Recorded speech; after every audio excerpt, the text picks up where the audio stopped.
From the KDLM studios, it's time for Hodge Podge, presented by Partnership for Health and airing on Lakes TV3.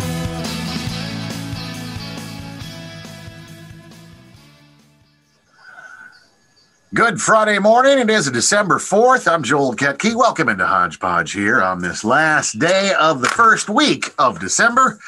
We are joined via our Zoom studios today. Erica Gilsdorf from TV3 joins us this morning, and we're going to talk a little bit about the Inside Out mental illness series. Erica, good morning. Thanks for zooming in today with us on Hodge Podge. Hey, good morning, Joel. How are you? I am doing good, so I got to ask. I just saw you put your coat on. You a little chilly this morning? Yeah, well, I'm actually in Arizona right now. Which makes it even worse, Erica. I know. My sister has a fan on, and it's like, but it was chilly. I spent the night in a tent. Do you know me, Joel? Really? Yeah, I do. So tell us a little bit about your tenting. Yeah, well, I'm staying with my sister, seeing my dad, but staying with my sister. But they all know that I'm an outdoor girl, so I'm actually sleeping in a tent outside, which I like, and to be COVID safe. And but it has a heat blanket, so I'm not the total, I have to be honest. When I took a picture of it, I'm like, please ignore the cord with the electric blanket.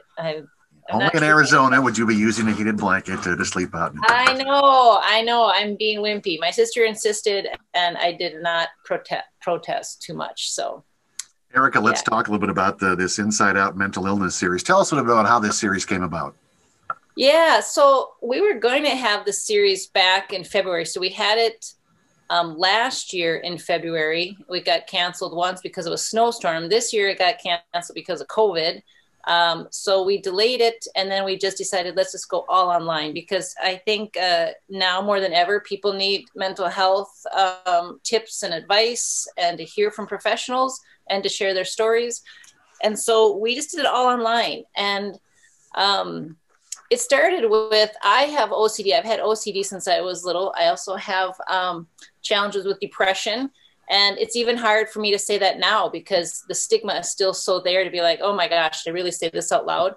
And this whole series purpose is to break the stigma of mental illness, that people who have challenges are afraid if they share it, they'll be perceived as weak or unstable, or it might affect their employment.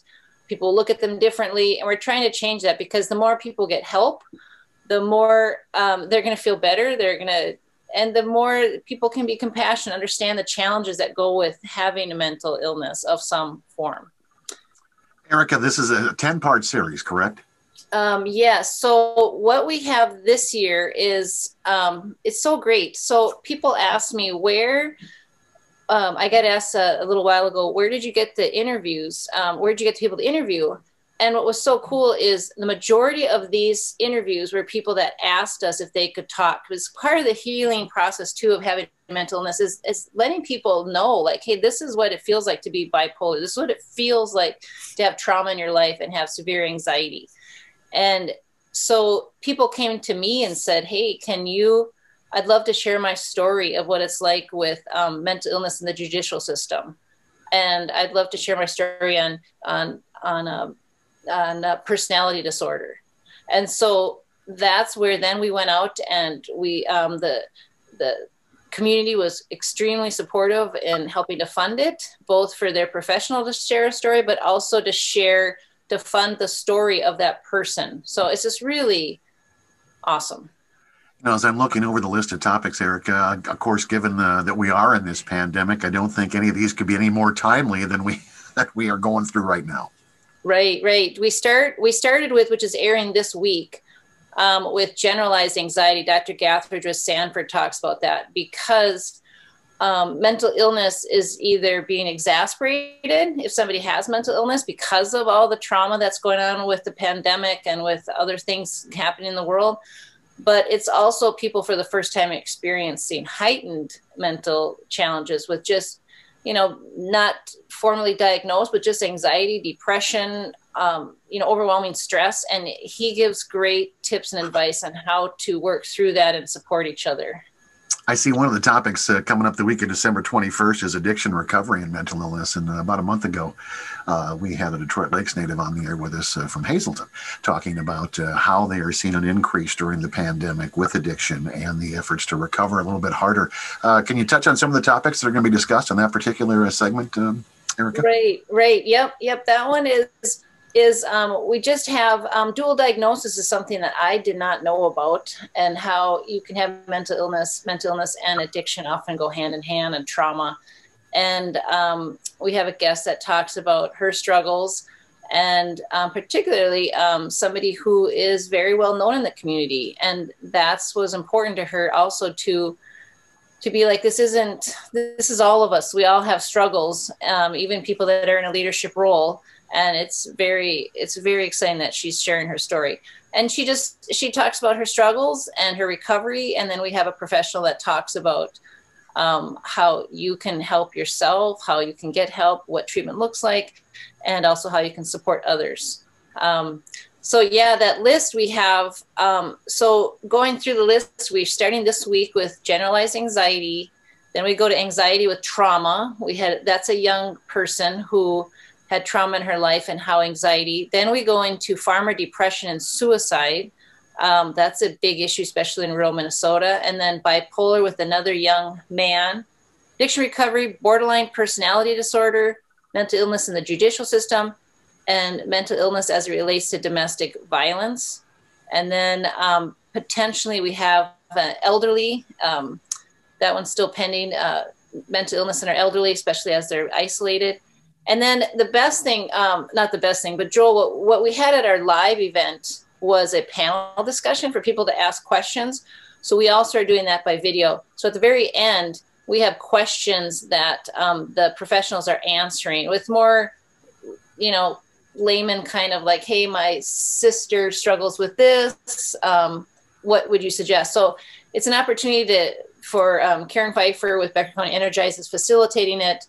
It's recorded, but it's set up to have questions and give information. So that's pretty cool too.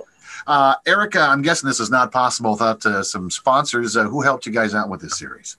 Right. And one of the first things too is, the sponsors. So, we have our White Earth Mental Health and Northwestern Mental Health that are contributing again this year, which like they did last year. And then we have a Next Level Sanford, Lakeland Mental Health, and Becker County Energize. And then we also have Stellar Human Services, Lakes Crisis and Resource Center, and Integrity Counseling. So it's an amazing array of really great mental health services in our area. And I really want to mention too that Detroit Lakes Tribune is doing again the accompanying stories each week, so people can they can watch it online at Becker County Energize, which is where we really want people to go to, because they also have resources and information that people can get on the Becker County Energize site under the Hope Project. So it's just BeckerCountyEnergize.com under the Hope Project. And then actually, I'm going to make sure that it is, it's BeckerCountyEnergize.com. And then they also can go to the YouTube, the Inside Out, A Step Inside Mental Illness on our YouTube channel. It's on Lakes TV3. It's on Lakes TV3, our website. So there's just a lot of places people can go and watch the whole series. But the DL Tribune is going to be doing an accompanying story each week, which people really like, so that they can read it, they can watch it, they can go online. So it really has a broad distribution for people to get this information. Eric, I know that this topic is one that's obviously close to you, and that's why you're heavily involved with this. When you sit back at the end of this and take a look at these 10 segments, do you ever start and go, wow, this really was a fantastic series. I can't wait to embark on another one of these. Yeah. Last year, it was amazing. I started, like you said, with this just to get people, called it Inside Out, A Step Inside, because I have OCD and people are like, well, what's it like? I'm like, well, let's give a first person perspective. This year we couldn't do that because we didn't want to be in contact with people. They didn't want to be in contact with us because of COVID. So we didn't do the simulation. We're talking to people and they're describing what it's like. And last year we had so much response. People were just like, oh my gosh, I finally feel heard. I finally understand what's wrong with what my kid is struggling with. I have built a relationship back with my grown son who I finally understand dual diagnosis.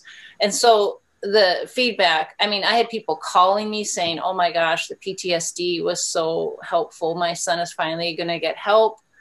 And I got hugs, I got stopped, and the paper, people love the stories in the paper. So it's just what this is a great partnership with the sponsors, with the medical professionals, with the people talking, with the paper, with the radio, with the television. We've all come together to bring mental health awareness and support, not vying for, advertising, just for good information to support our community, which really values mental health and support, which is why this is so great. It's just everybody's come together, and that's what we need on a topic like mental illness and health in our community. Erica, anything else about this series you'd like to get out to the public? Yeah, it's going on now. You can watch it on TV3. You can go, like I said, on Becker County Energized Hope Project. You can go to the Lakes TV3 website, and please watch it, share it. If you want to download it, call us. You can download it. You can have it. It's a free resource that we hope everybody will see and benefit from. So just to make everybody in Minnesota jealous right now, it's 22. What's the temperature in Arizona? I know. I don't know. I was telling my son last night, it's really cold here. And he's like, Mom. And I'm really like, cold. Yeah. You're in Arizona, Erica. Yeah. So like I had to put a jacket on over my, tank top. So yeah, it's, and that's because. Well, you know what? We all feel your pain down there in the desert. I know. But, yeah, go ahead. I'm a Minnesota girl, Joel, so I already miss my frosty mornings. I love frost. I'm sad that you guys don't have snow yet, because I'm also a big snow girl. And so that makes me sad, actually, hearing you don't have snow yet. Yeah, as I look out the window here on the Richwood Road, we're hoping for a white Christmas here in Minnesota, but right now it's above normal temperatures and no snow in the forecast, so we'll have to wait and see. So whenever you come back, though, I'm sure there'll be plenty of snow waiting for you when you come back to Minnesota. Yeah, that'll be June, so let's hope there's not snow. Yeah. All right, Erica, one more time for folks who want to find these videos on this Inside Out Mental Illness series, where can people find the videos? Yep, they can go to BeckerCountyEnergized.com under the Hope Project. They can go to our YouTube channel, A Step Inside Mental Illness. It's called Inside Out, A Step Inside Mental Illness. They can watch them on our Lakes TV3 channel. They can watch them on TV3. So yeah, lots of good opportunities to see it, and also contact us at Lakes TV3 if you want to download them, because you can put them on your website. You can do anything you want with them. Before I let you run, for businesses out there who might be looking for video services for maybe their social media, their website, or just for their company as well, TV3 can take care of that as well. Yeah, we do great work. We've done everything from commercials to documentaries to longer format stories. So we've got a great team of three of us. So Raina and Nick, and I'm not there, but I do the production work, producer work, which is just a fancy term for organizing some stuff and walking through things with people, which is easy now because it's all online for the contacting stuff anyway. So it's kind of like me. I'm just here to produce and push the buttons on the board. So.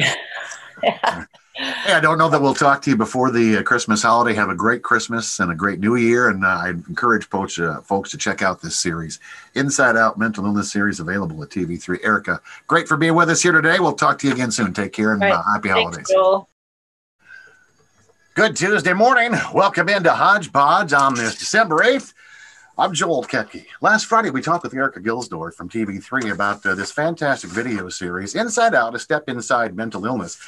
And today we are joined via our Zoom studios. Rachel Stanislavski joins us this morning from the Northwestern Mental Health Center in Crookston. Rachel, thanks for taking time out of your day to join us here this morning on Hodge Podge. Thanks for having me. Glad to be here. Rachel, for folks who might not be familiar with you, maybe just a little background about yourself and what you do. Yeah, so I am a therapist at Northwestern Mental Health. I work in the school setting for K through 12 students, providing therapy at school. So yeah, I've worked here for about a couple of years now, really enjoying it. So, Rachel, your segment is going to air on TV3 this week. This segment is entitled Trauma and Anxiety. Let's talk a little bit about trauma and anxiety. Rachel, what are the signs of trauma and anxiety that adults or parents or anybody should be looking for? Yeah, well, starting with trauma, it's important to see trauma as like your body's response to an event or multiple events that overwhelm your ability to cope. So this could be something like having experienced a car accident, a sexual assault, things like that. So if the person has been through something like that, you might see behaviors kind of arise like feeling angry, fear, sadness, shame is a really big one. The person might start isolating. They could also have physical symptoms like difficulty sleeping at night, nightmares, flashbacks of that traumatic event. All things to look for with trauma. You might also start to see the person like engage in risky behaviors to get control of their emotions again. So they could develop like an eating disorder, self-injury, substance use. Those kinds of things could start to happen. With anxiety, one thing to keep in mind with that is like everyone experiences anxiety. That's just normal. But when it starts to affect someone's day-to-day functioning, that's when it could be at a clinical level. I like to think of anxiety as like an alarm that we all have in our bodies, and it goes off when we're in danger. So think of yourself like making toast in the morning, and maybe your smoke alarm goes off because you burnt the toast a little bit, but there's not actually a fire in your kitchen. So people with anxiety, their alarms are really sensitive. They're going off when they're not actually in a threatening or dangerous situation. Working in a school, I might see this with students like public speaking. They might be really nervous about that. So they're skipping school. They're having some physical symptoms too, like headaches, stomach aches. Those kinds of things are important to notice too with anxiety. Just like main thing though, if it's excessive and persistent, it's not going away. These anxious thoughts are happening like most days, multiple times for the person. Rachel, I've got two school-age children, one a sophomore and one a seventh grader. And the seventh grader is really struggling with the social distance learning, a lot of anxiety, doesn't want to get on the Zoom calls, and we're trying to do our best to work with her. But as parents, when you see those kids struggling, how should we react? What's the best way to reach out to help those students? Yeah, I think one, just listening to them, seeing like what are the concerns, what is it about Zoom or distance learning that you're struggling with right now? How can we help you? Because with one person, it might be different from one person to the next. I have a lot of students that I work with now that are struggling with that too. Try to connect with them weekly. One of the schools that I work in is really helpful in that students that are struggling a lot are able to come in more on days that others might not be here, so they get extra support. Just also keep in mind, like we're going through a global pandemic right now. We should hold ourselves to the same standard as we would on a normal year.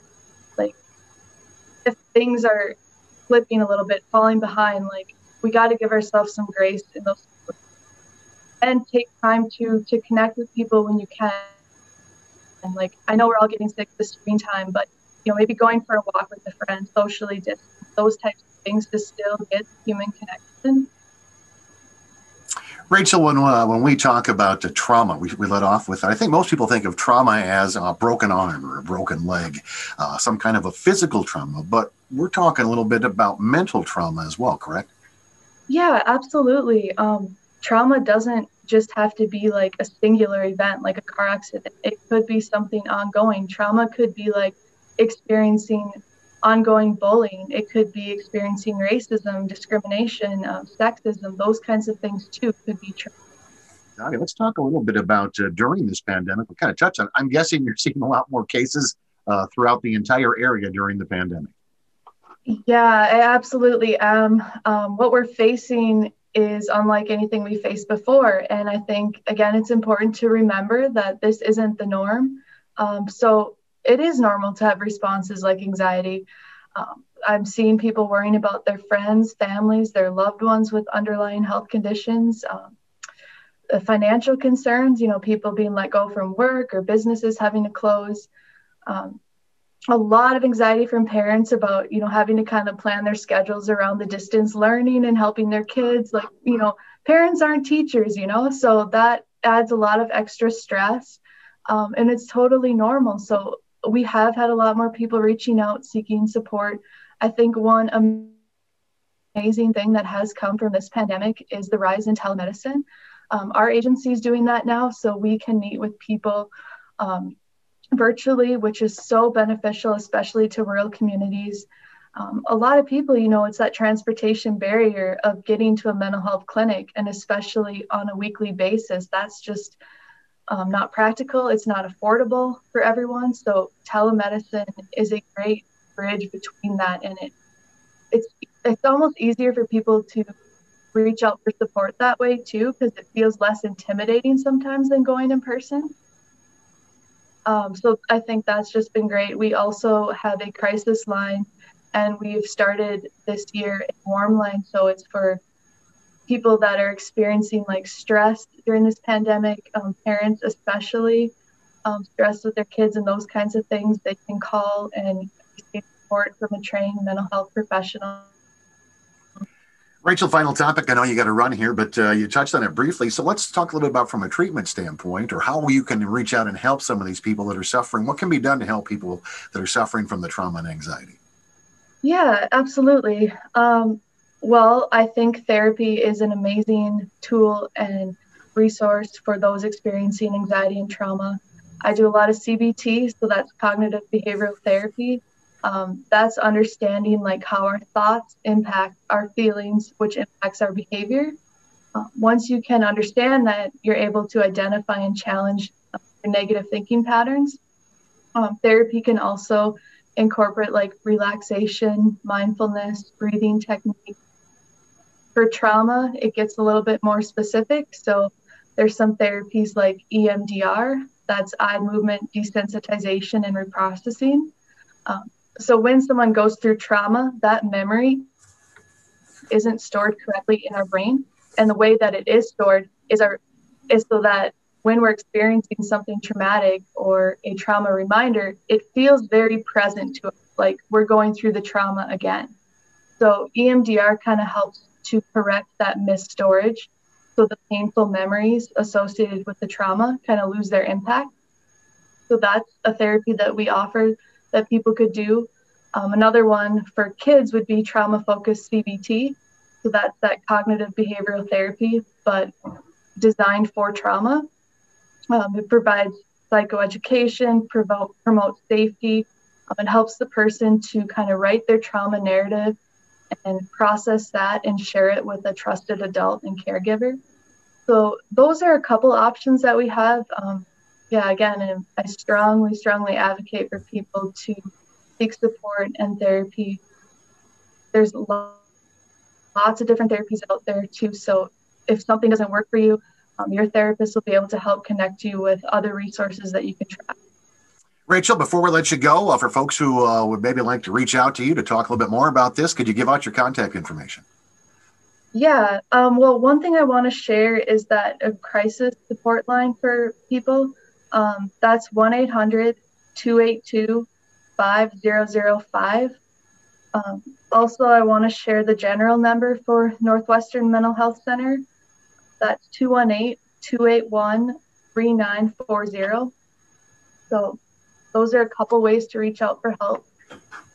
Rachel, great information this morning. Again, folks, the Inside Out, a Step Inside Mental Illness video series on TV3. That trauma and anxiety series will be airing all this week on TV3. Rachel, thanks for taking time out of your day to join us here this morning, and have a Merry Christmas. Thanks so much for